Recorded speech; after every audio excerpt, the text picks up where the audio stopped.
Berarti ada kemungkinan ditolak. berdasarkan pengalaman Abang Ditolak 1000%. Eksepsi akan ditolak. berarti eksepsi Bapak akan Akan ditolak. akan dipertimbangkan. Akan tolak. Makanya sedih kadang-kadang kita sebagai rekan sejawat yang mendukung kebenaran, yang mendukung keadilan. Padahal Bang Fahmi kan sudah menyatakan menolak dakwaan dan akan membuat atau mengajukan eksepsi. Saya yakin Bang Fahmi punya hitungan hukum, mempunyai konstruksi hukum, sehingga dia menyatakan menolak dakwaan. Nah, tapi fenomena yang ada dalam satu persidangan dimanapun itu, menurut pengalaman kita ya, berpuluh tahun ya, itu nggak ada satupun yang lolos. Pasti ditolak sama hakim dalam putusan selah, karena hakim ingin mau masuk ke dalam pokok perkaranya. Dia mau dengerin semua, dia mau tahu saksi-saksi, dia ingin tahu bukti-bukti, dia ingin tahu berkas-berkas, dan dia ingin tahu rekaman kayak bagaimana. Padahal harusnya kalau hakim mempunyai keyakinan, karena hakim nggak bisa diintervensi, nggak bisa digugat. Kalau dia punya keyakinan, nggak usah panjang. Putusan selah diterima, sudah deh, selesai. Nih kita bebas. Asal ada keyakinan hakim.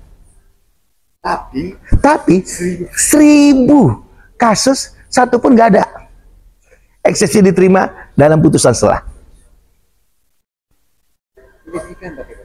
Sangat ironis. Ini bukannya ramal-ramal, tapi memang berdasarkan. Ini bukan ramal. Kita ini advokat, bukan alpokat. Ini kadang-kadang ada orang nggak jelas alpokat dengan advokat. Jadi, ini menarik Bang. Bang kan kami juga gembar-gembor akan eksepsi tiba-tiba Abang bilang 1000% akan ditolak. Tidak diterima. Bahkan hakim minta untuk jaksa menghadirkan daripada saksi pelapor dan saksi-saksi lainnya untuk didengar seluruh keterangannya di depan persidangan. Tinggal kita lihat bagaimana nanti si pelapor yang bernama RG. Wow, menarik. Berarti sebenarnya ada plus minusnya dong, di sini bukan masalah plus minus. Di sini kita harus, karena ini hakim, harus ada semacam bargaining. Kalau memang tidak perlu sampai ke pokok, ya kalau memang hakim yakin kasus ini tidak masuk ke ranah pidana, kenapa enggak? Karena ajas daripada pengadilan cepat, murah, dan juga mempunyai ketetapannya, itu loh. Harus cepat. Iya, sebenarnya kabar buruk juga sebenarnya, apa ya, yang agak menyedihkan, ironis. Bukan kabar buruk memang ini pengalaman sejarah panjang pengadilan. Kalau terkait pengajuan eksepsi dari pengacara, itu rata-rata hakim tidak akan pernah menerima, pasti ditolak dengan alasan putusan selah ingin masuk mendengarkan saksi pelapor dan alat bukti serta ahli siapa saja di depan persidangan. Apa yang harus dilakukan Bang atau hanya flow aja Bang? Enggak, itu adalah suatu fenomena good, sudah menjadi frozen, sudah menjadi keras. Ya nggak ada masalah, ya hadepin. Cuman jadinya kan akan panjang ini babak. Kecuali tadi saya bilang hakimnya berani mengambil sikap. Dulu kan ada orang bahwa apa sih pra-peradilan kan gitu, tapi ada hakim yang hebat, ya itu bisa memutuskan pra-peradilan untuk membebaskan seorang, kok nggak salah Pak BG, Pak Budi Gunawan ya, Budi Gunawan untuk bebas. Itu luar biasa. Baru pertama kali Bang? Ya. Gak apa-apa. Wow gitu kan. Nah ini terakhir yang tentang ultimatum permintaan maaf tadi udah belum ya? Belum. Ya? Seperti apa nih Pak? Jadi kalau terkait permintaan maaf, Itu wajar.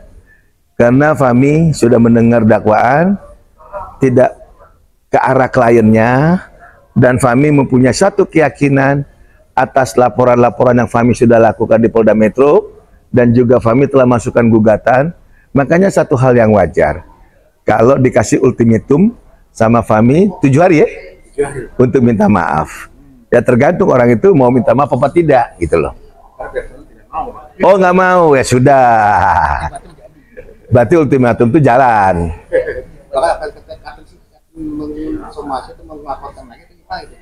Oh ya. Itu antara alpokat sama advokat itu. Wah, berarti bahkan lebih seru. Tapi abang udah membocorkan bakal ditolak sebenarnya gimana? Pasti ditolak. Ya sudah. No hope dreaming. Jangan berharap mimpi itu make it true. It's not happen. Bukan bocor tapi biasanya kayak. Dan ini bukan bocorin, ini artinya pengalaman kita sebagai seorang praktisi hukum pengacara dalam persidangan. Kalau eksepsi yang sudah-sudah bakal ditolak. Tapi bukannya berarti abang dukung kan? Saya dukung Nikita Mirzani. Karena Nikita itu adalah korban darinya ada malpraktek soal macam produk-produk gagal. Nah ini kita harus support. Sebenarnya yang dari dulu seperti saya bilang, BPOM-nya kemana, LPSK-nya bagaimana, lembaga perlindungan saksi dan korban ya, itu kemana, Ombudsman RI juga harus sebenarnya turun, Kompolnas, Menteri Kesehatan, mestinya turun semua.